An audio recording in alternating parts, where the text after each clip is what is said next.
Hey guys, can you believe I have a second transportation video for you in less than a month? This is the GCL, the Glassboro Camden Line. This project is going to bring passenger rail through Gloucester County, something we have not had in decades. Now, a few weeks ago, I did an update on the Belmar Direct Connection project, that big road project. It was received very well on YouTube, so go check that out on YouTube if you're interested in that. Also, this is a little different. Can you believe after all these years, I have not covered the GCL at this level, just to kind of let people know what it's about.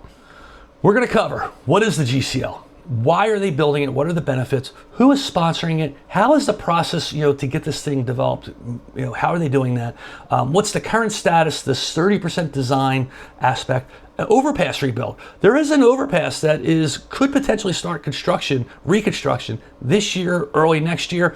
There's also concerns with this project. Normally I don't get into concerns on my coverage. I tell you a warehouse is coming and I let the community take over from there if they have concerns with it. The folks within these communities have done a good job raising their concerns to the point that it's been covered in the media, and even the GCL team themselves have recognized their concerns and put together marketing materials to say, hey, we understand, we hear what you're saying, this is how we see things. So I thought I would share that in this video. And then there's also some referendums, including this year. People in one of the communities will be able to vote on their thoughts about the project. So another thing that's different with this video is, since it's not actively under construction, it's not like I can put the drone up and show you guys and talk to you about the construction progress. This is an overview. So I'm going to utilize the GCL website. It's GlassboroCamdenLine.com. Thank you guys. I hope you don't mind. I'm going to use a lot of your slides, a lot of your information to help explain. Guys, there is a ton of information at this site. All of the project documents, all of the initial design documents, the EIS, it shows you where the stations are going. It shows you the concerns. It's all on the website. The value that I'm adding here is I think I do a pretty good job of putting it into a story instead of you just clicking around trying to piece together. I'm gonna put this as a story. So thank you, GCL, for letting me, well, I didn't really ask. As a high level, where this project's running, it's about an 18-mile rail project starting in Camden, New Jersey, going through some of Camden County, Gloucester City, Camden, and then the bulk of it is through Gloucester County. There are 14 communities that are targeted to have stations where you can get on and off the train. So it's from Camden. The other endpoint is at Glassboro, Rowan University. On the Camden side, I want to call this out, there's the Walter Rand Transportation Center. This is becoming a major hub for transportation in South Jersey. Currently, you have PACO coming through, which is the line that goes from Philadelphia through Camden County and then onto the AC rail. I don't know what they call that now. It also has an endpoint for the New Jersey Transit River Line, which is the light rail line going through Burlington County. There's a large bus depot there, and then what they do is when they add the GCL into this, you'll have this core center hub. So it makes sense to make Camden the endpoint for this. And again, on the other side is Glassboro University. Well, let's talk about that. This is, thanks to Google Maps, this is Rowan University, Glassboro. Down here is the Rowan Boulevard, all the popular restaurants, Chicken Pete's, La Scala. This area here is the university, there's the athletic fields. I should have done a wider shot. Right below here, like a block or two down, is where the GCL train station will be. So you'll be able to get off at the end, that train station at the end, walk a block or two, you're in Rowan Boulevard, shops, restaurants. You walk a couple more blocks, you're in Rowan University. People are very familiar with this angle. This is the Rowan University Town Square. It's where they have the car shows and the beer festival, and all the restaurants are here. So that makes sense to have an endpoint there. You got the education aspects for the university. You have the medical. In Spear Medical is in Mullica Hill, is a few miles away. On the other end, we've already talked about the Walter Rand Transportation Center. So you get that it makes sense, which is right here. This white building is the Walter Rand Transportation Center. River Line, PACO, bus station. Guys, it was already approved for a $250 million rebuild. They want to rebuild this so it works better with all these different transportation entities and with surrounding buildings, such as this area here is Cooper Hospital. I wrote about this already. They are starting a $3 billion effort to transform and grow Cooper Hospital. This green grass here on the corner is already started as a construction project to build a new tower. It's one of these two buildings. I forget which one, but it's probably this one here will be the new tower going in there, but it's going to be multiple phases. You can also see there's a connector piece there that I think will actually come across and connect into the hospital. This building here is the Beacon Tower. This is a proposed 25-story office tower to be built on this lot right here. right across the street from the Walter Rand Transportation Center. This building here is City Hall. So not only do you have the benefits of Walter Rand Transportation being the hub for all these other transportation modes, you have all these other major projects taking place, all connected. That's why it makes sense to have it in Camden. In an earlier version of this video, that got too long, I went through each one of these individually. Let me just say, rail transportation through, well, first off, rail transportation through Gloucester County used to happen all the time. Before cars were so prevalent in suburban neighborhoods, like trains were a major transportation mode for all of South Jersey. There were train lines and stations throughout all of South Jersey. In 1956, what happened was after the World Wars ended and all the soldiers came back, cars became the #1 mode of transportation for suburban America. Train usage had dropped at that time. So in 1956, an engineering firm was sponsored to hey, what can we do to improve mass transit in South Jersey and in Philadelphia? The Gloucester line was discussed in there. DRPA, Delaware River Port Authority, went with PACO first, and they've even did something even though Gloucester County wasn't addressed initially in 1962, they said, hey, don't worry guys, we got you. We're gonna come back to Gloucester County. So this project has been off and on for years. I wanna stop at 2001 here. Even though when they were picking out alternatives, there was some thoughts of going down 42 and 55, a couple of alternatives, but even going back to 2001, guys, the line that they're doing now through Mantua, Sewell, Pittman, is the line that was on the table in 2001. The other one I want to call out here, in 2005, when they talk again about the Glassboro Camden Line, they put a price tag on it as $1.4 billion, and that was 20 years ago. Purpose of the GCL threefold: improve transit, improve mobility, improve links. These are right from the Glassboro Camden Line website. What is the benefit to the economy? I think that's really where it gets to. You're moving people around in a more efficient mass transit way, but the idea is to connect workforces, get people to work, connect economic centers, make it easier for people in communities to get to Glassboro, Rowan Boulevard, to allow students to move forward. In here they talk about, they expect property values to increase. There's 132,000 people within a half mile of the GCL. And a lot of those people are getting stuck on Route 42. So this is an aspect to get you into Camden to those other transportation modes. I don't know why that's white there. What is the role of each agency on the project team? So who's sponsoring this thing? Well, just in general, the New Jersey government leadership is sponsoring this project to take place in Glassboro Camden Line. The teams that's running it right now to get this thing built is the Delaware River Port Authority. There isn't a GCL entity there. I don't believe there's an office of the GCL. It's within the Delaware River Port Authority. They are the project managers for this project to get it developed, to move it through design, bidding, and the construction aspects. South Jersey Transportation Authority, the Delaware River Port Authority, they operate the Ben Franklin Bridge, the Waldman Bridge, and PACO. So they have experience in this.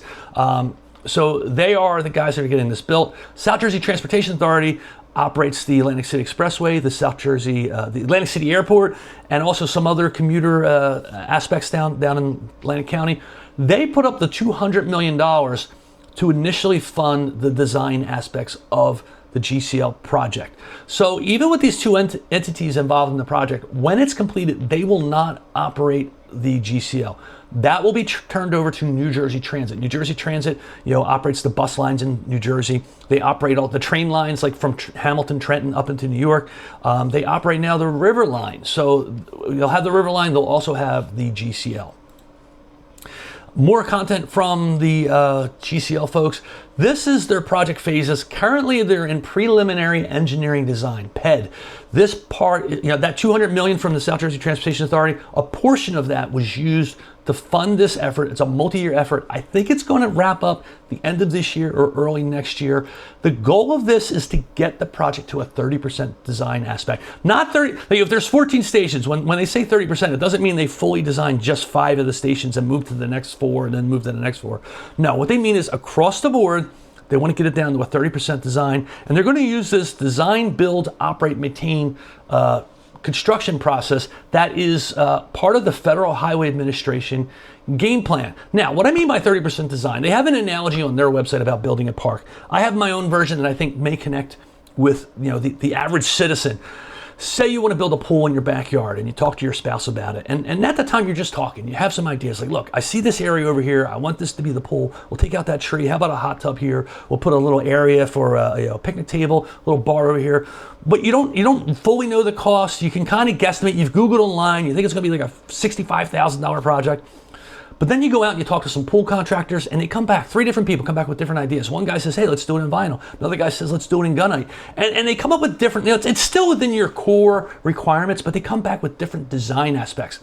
That's what the design, build, operate, maintain model gains from the benefits of. And this is a Federal Highway Administration idea. So they get this to 30% design. They put it out the contract. It was told directly to me that Delaware River Port Authority wants to get ideas back from the contractors of what's the best way to implement this. This is different than like a lot of the New Jersey Department of Transportation projects, where in those projects, they fully design everything down to every screw and every nail and every bolt. And then they turn it over to a contractor and say, hey, this is how you build it. And the contractor doesn't have a lot of say to change things, even when they see that things could be wrong. You hear what I said there? This brings the contractor, so that's what this is depicting. They get it to the 30% design. The contractor process starts in the pre-construction phase.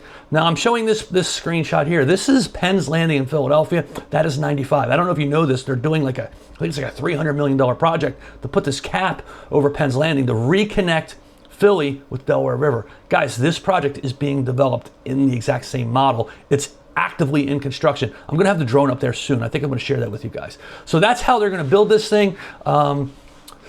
How much will this line cost to build? Project capital investment cost is anticipated between 1.6 and 1.8 billion. I called out before that 20 years ago, there was a number in the papers of 1.4 billion. We all know that inflation in 20 years, post-pandemic, things have gotten more expensive. I am very interested to see how this number ends up. The final number after they get through this preliminary engineering design document, at some phase, they got to give us a new number, right? This is interesting. I thank you for the Southern New Jersey Development Corporation. They support development in South Jersey. They hold a lot of meetings, interesting things. And Chris Kaluri, who's the New Jersey Transit, I guess he's the CEO, had a meeting in Glassboro in February. I was invited to attend, and I had a chance to talk to him. And he just very clearly said, we are not counting on federal funding on this, because I think going into this, we knew, just like in building the River Line, it's better to make it a state-funded project than a federal project, because it gives them flexibility. Why this is important, and I said this in the intro about how the towns along the rail line really understand this project. This is really a New Jersey project. As it stands now, it seems that most of the funding will come from New Jersey tax dollars. So even if you're sitting in Atlantic County or Paterson, New Jersey, you have a thought and you have a say in this, because it's all of our tax dollars going into it. And that's why I'm doing this sort of broad stroke intro video right now. This is another clip. This goes back to 2010, 15 years ago. They put the price at $1.6 billion 15 years ago. So it's a data point for me. It's not like I'm pro or con on this project. Look, if it makes sense and it helps a lot of people and the money makes sense, let's absolutely do it. I do want to get all the data points so I can inform people of what it is. And I do, one of those data points I think still need some refining is the cost. This is an interesting diagram. So up here is Camden, down here is Glassboro. And what they've done is, this is how the tracks progress down. I want to call this out. I was following along in a Reddit thread this week where it felt like that people think that the tracks are already there. So, it's passenger. All we got to do is go out and buy some new rail cars, drop them on the existing tracks, and we're good to go. Like, buying the next model of Thomas train for your toddler, just fits on the same track. No, there is significant tracks that have to be built. This blue line here, so if I didn't say this already, they're utilizing a right-of-way that's already been developed probably 100 years ago. Conrail still runs freight lines there. This solid blue line represents Conrail tracks that will remain dedicated to the Conrail freight system.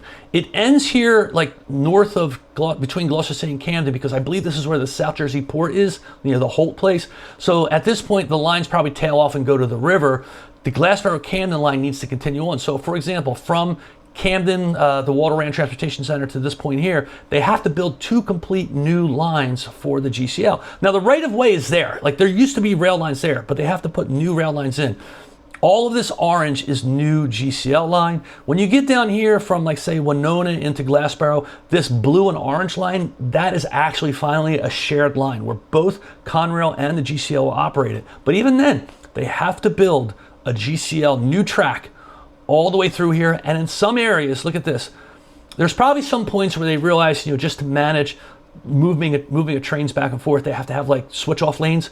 So in this area here, like between Woodbury and Woodbury Heights, there are 4 lanes for the tracks, two for Conrail, and they're going to add 2 tracks there for GCL. So there is a significant amount of tracks that have to be. Now think about this as is traversing through these roadways, like it's crossing over public roads. So they got to update these things so that it works with the roads, the bridges. Maybe the bridges don't fully support the 2 lanes and they got to rebuild the bridge. There's one, I think, at the Red Bank near the Inspira Hospital that I think when I looked at that, it's only a single lane bridge there. Navigating quiet zones. So I mentioned this now. We're going to dive in very quickly on the different stations.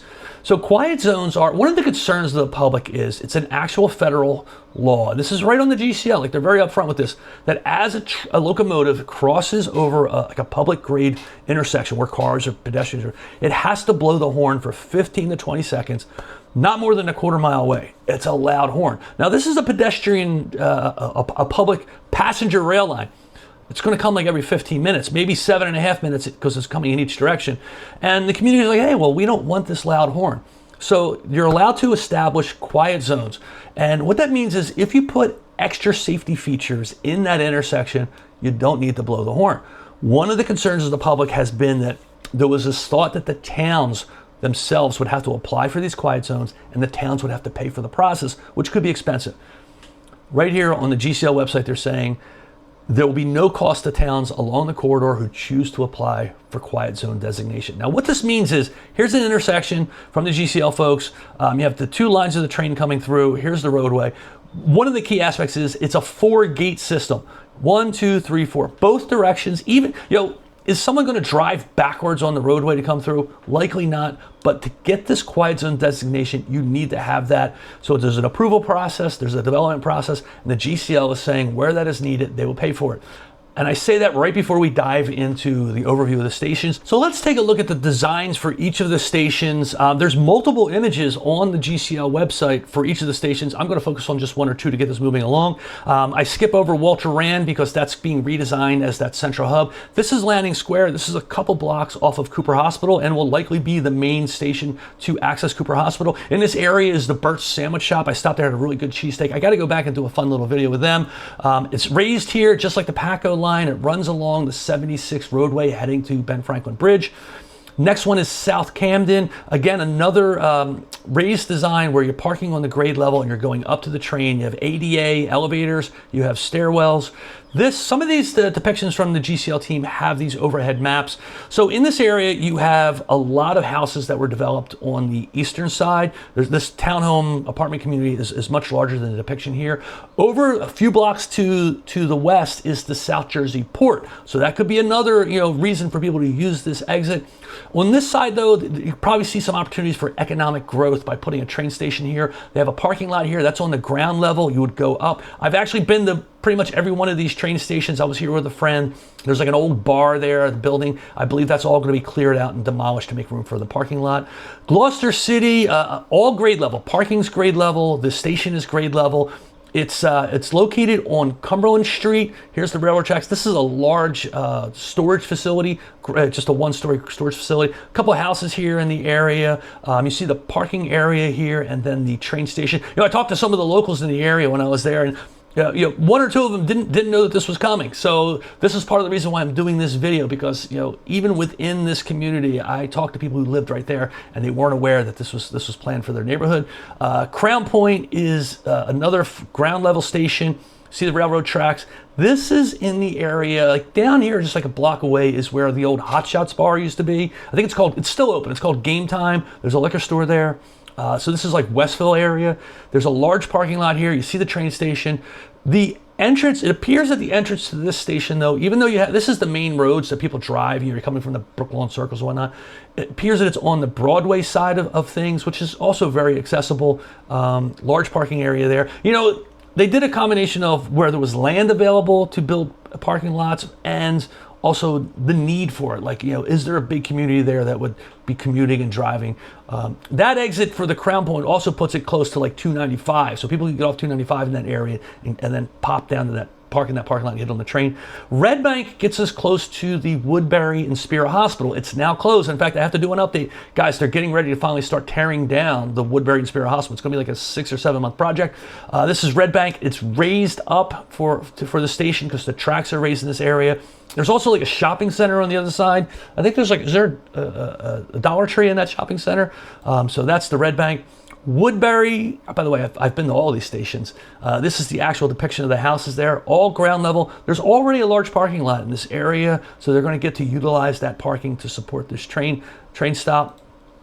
Woodbury Heights further along. This is a good time to point out, like for all these train stops, they have, the booths here where you can buy your tickets. You have bicycle parking. You have the 2 sides of the train. They have coverage overhead. It's very, very similar if you've ridden the River Line. I did a brewery bar tour on the River Line one time. You can see the ticket buying areas on both sides of it. There's parking over here and there's parking running down. We have a couple overhead shots here. You see the Woodbury train here. You see parking running down along here. Now notice in this picture there's like a building here and just like parking for that building. In the next shot they've actually put some additional parking in between that building. It says borough office. I don't know if that's the actual borough office or not. So you have parking on both sides. This is Elm Avenue. This is a very popular road that gets you, a lot of people use it from Deptford over to 45. Oh, and did I say this? Right here is the ice cream shop. I think it's called Dots. I think that's the Dots building, just to give you a point of reference of where we're talking with Woodbury Heights. Mantua Boulevard is in an area where it's like more of an office park. This one's unique because the tracks are on the lower level and the parking and access point is actually up higher. So you're looking at the lower level here.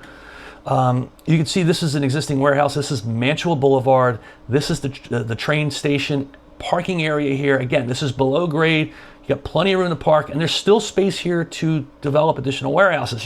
Maybe that's a reason why they put a station here. It makes sense. You have people that are going to work, but then also would drive additional development to fill in this space over here. Another shot of Mantua Boulevard. This is the upper level. I thought it would be important to show that you would park in this upper level and then take an elevator or the steps down. I put the same one twice. This is Sewell, and I want to, over here you can see the existing Sewell train station. That brings home the point that, this used to be passenger rail, probably into the 40s. I don't know what it ended, but the station's still here. I think it's looking for some redevelopment. All the same aspects, the overhead, weather protecting coverage. Mantua Pittman is in the area of the old Sony warehouse. You got Woodbury Glassboro Road, and this is like a block in. It's like basically behind the Sony Pittman, but across the street. As it's currently designed, we're going to talk about some small challenges with this project, this station. So to show you how it's originally designed, here is the Sony plant is right here. This is the train station coming through Lambs Road. I didn't say that. And here's the station with this large parking area here. Pittman it goes through the center of town. If you've been to Pittman, what a wonderful community, lots of shops and restaurants. It's an excellent rebirth story. This is, you see the train tracks as they run through the parking area in the center of Pittman. This is actually like a block over. If you remember where the Kelly Green Brewery used to be, if you crossed over the street and went to the side, like this building actually is there right now. They've used it. So that's where the Pittman is. So it's in the center of town, but it doesn't mess with that core parking area that a lot of people use. The Glassboro station is at the ends. Again, very traditional setup here for the Glassboro station. What is unique about this is in this area of the GCL through Glassboro, it bends through here and it comes through, like you got Academy and County Road 553. I forget the name of that. It literally runs between the properties on either side of these roadways. Here's the station, and then it has these walkable paths to these 2 roads. Now, I should have put another slide in here, but right here now, Academy, there is a large residential development taking place here.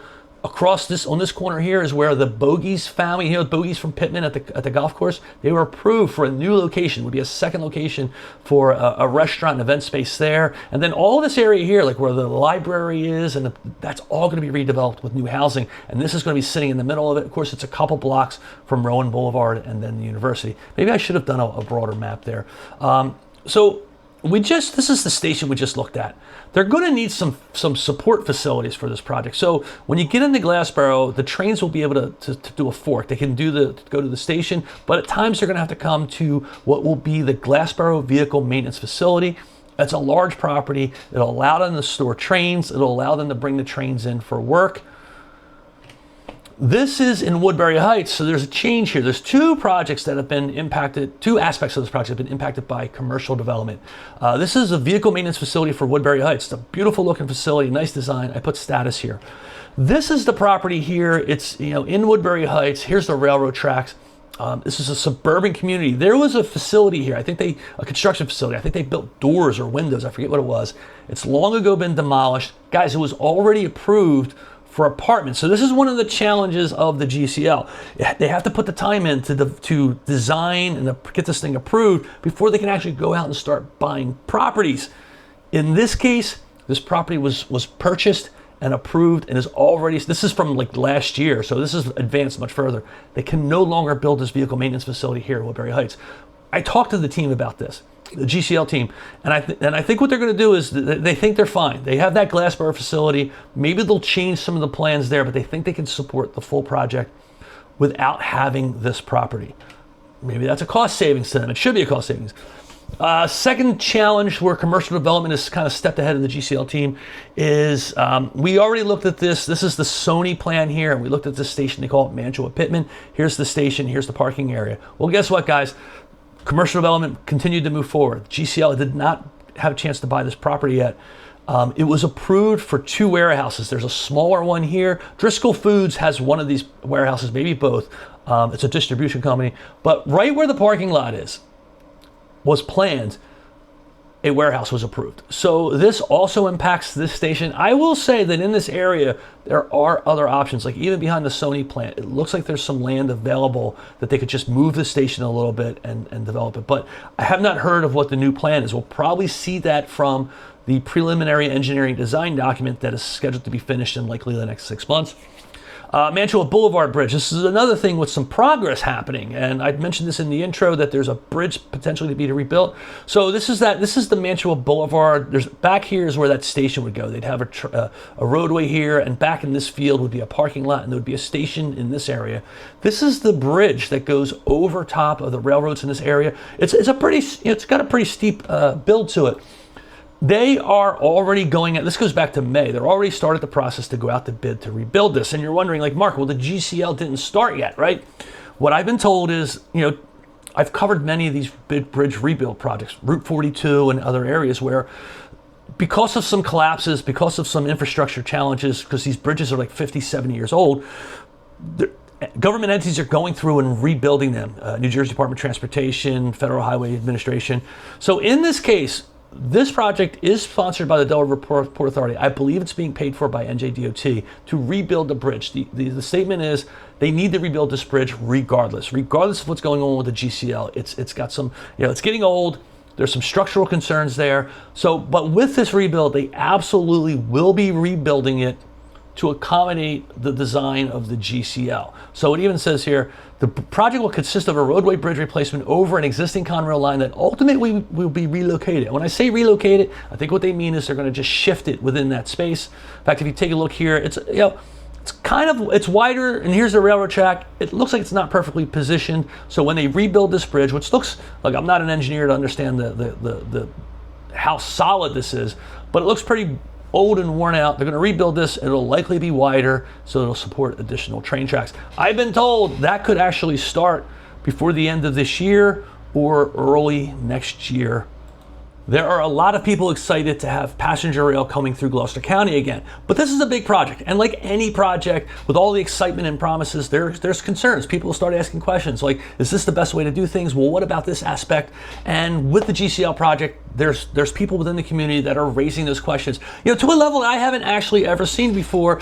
They've organized on 2 Facebook groups. They've gone into the community and done their own presentations to share their concerns on the project, and they've done something unique that I've never seen. They've actually gotten communities to agree to put a referendum on the ballot to ask people in the community if they are supportive of the GCL. It's a non-binding referendum. I want to talk about that because it's been in the news and I think it's important to explain it. I've actually had someone, they heard about one of the towns turning down the project and they thought that meant the GCL was not happening. That is not the case.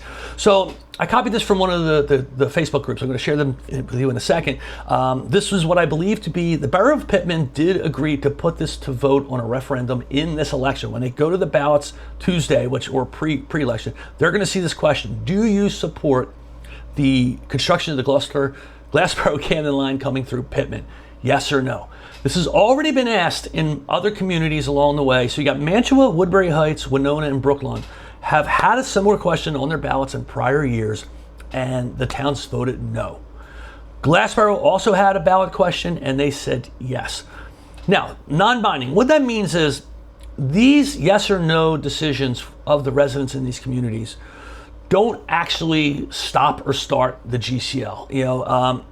They're non-binding. They don't have. It's not a decision. You're not voting for. You're not voting. Yes, I want cannabis. Some of the communities did a cannabis vote, yes or no, and that actually impacted what happened. This is non-binding. But what the importance of this is, it lets, first off, the local politicians, the council people, the mayor, know what the general interest and desire of their community is. It's important for those elected officials to be in line with their residents. And it also possibly creates an ally. In Glassboro, they voted yes.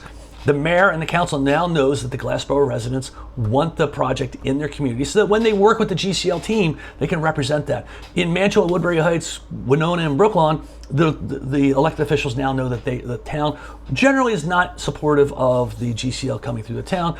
And then that information is being presented in media. It's been covered by the Courier Post and other people. But it's also being covered and presented to the GCL team. They are aware. This quote here: if a town doesn't want it, maybe we don't stop there at all. That is an option. Guys, that's a direct quote from Chris Calori, the head of New Jersey Transit, who said that in February. Some of the concerns are related to having a station in town. There's other concerns just about having the trains come through. So even though this could be an option for a community, I'm not sure it solves all their concerns. The two groups that I know of where they use Facebook as a central sort of meeting and information sharing point are Say No to GCL and No to GCL. So you can go there. One of the groups has over 2,000 people in there. They share ideas, concerns, questions, news items. They'll probably share this video. The one group, No to GCL, has a very nice website where they share information. They offer alternatives. It's not just about complaining. They're like, hey, how about we try this other idea? If you click on the harms aspect, they raise some of their concerns, such as wasted tax money, the project being more expensive than the riders. So, which, did I said that? I think they're expecting 16,000 daily riders on this. Would the trains block emergency vehicles, create congested traffic, property loss, forced property loss, increased noise pollution, environment? Like, these are all some of the concerns they raised. Injury or just the pedestrians. Trust me, there's a reason why I'm doing this. I'm jumping over to the GCL side now because what the GCL, this is important. First of all, clearly the GCL team has heard the concerns because they put together this marketing piece right here, and they literally call out the concerns that are in that document and then give their side of it. I'm not going to go over all of these, but here's that quiet zone aspect that I talked about where they're saying, yeah, we can do quiet zones. And there has been some discussion in the communities that the towns will have to pay for it. And they're saying, no, there will be no cost to the towns. Is it true trains run every 15 minutes? It very clearly says, yeah, they do run every 15 minutes. Now it's in each direction. So part of the argument from the community is like, well, that's actually could be like every 7.5 minutes. The trains probably aren't going to be that synchronized. Why that's important is, could those trains, it shuts down the roadway. If it crosses over a roadway, does it slow up traffic? Does it slow up emergency vehicles? Concerns from the groups that are sort of raising these issues. What the GCL says in this example is, it's not like a freight train. I've been stuck at these freight trains in Westville and Woodbury trying to get across. They're very long, the freight trains, they're very slow. They're saying, hey, the GCL trains are shorter trains. They're going to move faster. The stops will be very, very quick. The quiet zones are going to have those quad gates where it's been asked for and required. So you got the emergency help. Was it removed in Winona Station because of a town vote? There was no town vote. They're saying, hey, it's just, early on we analyzed different things and it didn't seem a match, but they still include it in the environmental impact study in case they decide to add one later on. One of the things is it true a lot of homes and businesses will be lost through eminent domain? So they speak directly to it. They give you the direct facts. You can make up your own interpretation from this. In Camden County, 69 parcels will be impacted. Gloucester County, 142 will be impacted. They go on to say, and they actually talk about it more here in the Veterans Park, that in Camden County, it's 12 full properties, and in Gloucester County, it's 27 full properties. And this could change when they complete this final PED document, preliminary engineering design document. But they have this notion that most of these they call slivers, and the scenario is they're using the right of way. I don't know if I talked about this enough, but the right of way could be like 18 feet, and it enables them to put railroad tracks through the community. Could you imagine if you had to put 18 miles of railroad tracks through other parts of Camden County, say where people already have houses and homes and businesses? So they get a big win by utilizing the right of way. So most of the tracks are going to be there, but there's going to be some areas where they got to go a little wider. And what these slivers are, they explain, like, look, we got to go a little bit wider, and we're going to put some landscaping there, and we're going to take a little portion of that person's next property at the edge that they're not using for the landscaping, which gets us to say Veterans Park. Will this project demolish Veterans Park in Woodbury Heights? Apparently that's a rumor going around in the community. And they're saying, look, we put a lot of thought into making sure it minimized impact. Specific to the Veterans Park, it will not be impacted. It may be required to install landscaping, buffering, and screening areas in these sliver parcels. So they're going to have these trains coming through, and maybe they put in tall bushes as a sound barrier at the edge of the park. They're saying, though, overall the park will not be impacted. This is actually a 2-page document. The second page sort of goes into some more marketing aspects, like, is it true that it's a vital transportation link to South Jersey? Yes, it is. They talk about is it true the median share of Route 55 would be a better route? They say, no, Route 55 is not a better route. There's a lot of info here. I'm not going to go over it. I just think at this point it's important for you guys to know there are groups out there that are raising concerns. GCL and the team sponsoring this are listening, and they're putting information out for you guys to read, their aspects of it. So that's it. I did this in like 4 or 5 segments here. I don't know how long this is. Hopefully you guys stuck with it and watched it all the way through. Going forward, it won't be next week. It may not be next month, but going forward, I'm going to keep up with it. I'm going to try for all of my road projects to do shorter segments. Let's just focus on this, for the direct connection. There's a new tunnel that still hasn't been developed. A lot of people ask me questions about it because I think I'm the only one that's mentioned it. And they're like, what is this tunnel? That may be one of my upcoming videos, and I'm also planning on going to all of these areas. I got to go back to Camden, go to Burt's, get another sandwich over there. It was a good sandwich, and share with you guys how, hey, with the camera, this is where this station is going to be. This is how people are going to, park their car and go to this parking garage and then walk here. So we'll do that in like a couple different segments too. Mark from 42 Freeway. Thanks, guys.